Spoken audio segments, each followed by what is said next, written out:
Hello, this is Phil Burgess here from Viking Strength TV. I'm here at the 2019 World's Strongest Man competition here in Bradenton in wonderful, humid, tropical Florida. I'm just sitting beside Gerhard Van Staden from South Africa, who I'm going to ask a few questions to. Okay, first and foremost, Gerhard, you're here in World's Strongest Man 2019. We can't talk about the actual event itself, but what does it feel like to come back to this competition after you've competed several times before? Phil, it's a real good experience that you get. It's nice seeing all the friends. It's nice to see where the standard's at, and it's always a privilege to be here. I love it. I love every time that I'm here. Yeah, I'm not happy with my results, but we can go back, get stronger, and train for next year and come back bigger and better. No, that's awesome. So how many times have you been here previously? This is my 6th time. Okay, so, and so what countries is that? It's been Malaysia, China, it's been in USA before, and I cannot actually recall the other two. Was it Botswana? Two was Botswana, yeah, yes. okay. And then again USA. Awesome. So what do you love the most about being part of the World of Strongman? The brotherhood, the friendship, the camaraderie between the athletes. It's like a big family, and everybody helps each other. It's nice, like seeing friends again, like Eddie Hall, Brian Shaw, catching up with everybody, and yeah, I think it's mostly the brotherhood and the friendship between the athletes. Yeah. And adding to that, you talk about the brotherhood, like give a good example. We had the deadlift event, without giving away any results or anything like that.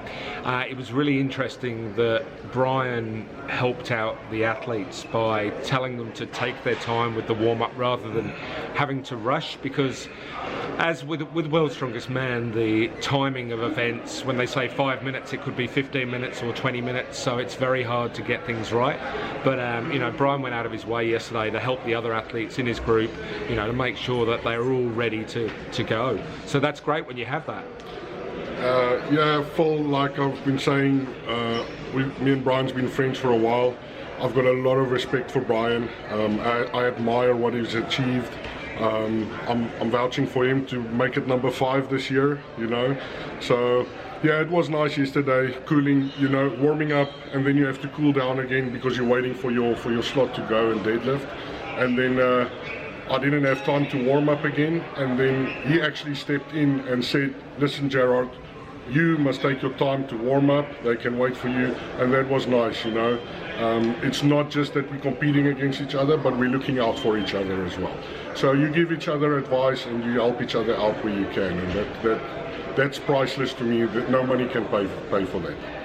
No, absolutely, and I've been very fortunate the last couple of days to be your coach, in brackets, support person, car driver, all those sort of things, and I've even lost you, I think, 3 days in a row. Yeah, that was funny. Yeah, thank you, Phil. You helped me a lot.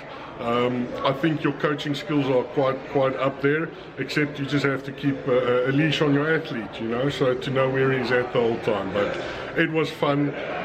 We had a lot of laughs, and you know, it was just a big fun time. Yeah. Awesome. No, it's really amazing to be around the athletes here at the competition, especially some of the older athletes who've been around for a while, like spending time with Mark Felix. Like, you know Mark for a lot of years, you know, what's that like? Like Mark Felix, I've got a lot of respect for him. He's one of the first World's Strongest Man athletes I met back in 2010. He's actually the one that congratulated me on my car walk that happened in Australia, you know. I don't think anybody's beaten that time yet, but yeah, I've got a lot of respect for Mark Felix, and it's always so nice to see him and to catch up. He actually asked me, he wants to put up a lion tattoo, so he wants a few photos of lions. Oh, awesome. So I'm going to send him a few photos, and then he's going to work on the design. So it's actually nice to be able to be part of that. Okay, well, talking about lions, I've been lucky enough to come to where you live in South Africa. You have a lot of lions there. Tell us more about what you're trying to do. Phil, well, it's not just lions, you know, that we've got about 27 species we look after. It's mostly about the safety and the yeah, it's about the wildlife. So by the year 2050, if we don't do anything, 60% of Africa's species will be extinct. There's a guarantee on that if we don't do anything about it, that it's going to happen. My initial big cause is to save the animals from the illegal bone trade and all the illegal stuff going like to China and stuff like that, the rhino horns and stuff like that. So I am there to protect them, I am there to step in and help them. So poachers beware. That's a very good message, and that's something I didn't realise. I never realised that the bones of lions are actually used in Chinese medicine, I believe. Yeah, it's ridiculous. They take the bones and they cook it up until it's a paste, and then they make it in tablet form, and so they've got some crazy belief on that. So wow. Really ridiculous from my side point of view. Absolutely. Okay, well, it's been great talking to you, Gerhard. If you could give a word of advice for any up-and-coming athletes, what would it be? Train hard, train wise, train clever, and make sure that you look after your body. At the end of the day, if you don't have your health, you cannot do anything else. And it's not just in strongman, it's in anything that you do in life. Get the stepping stones to get where you want to be. If you can visualize it, you can achieve it. So just keep on and keep on walking.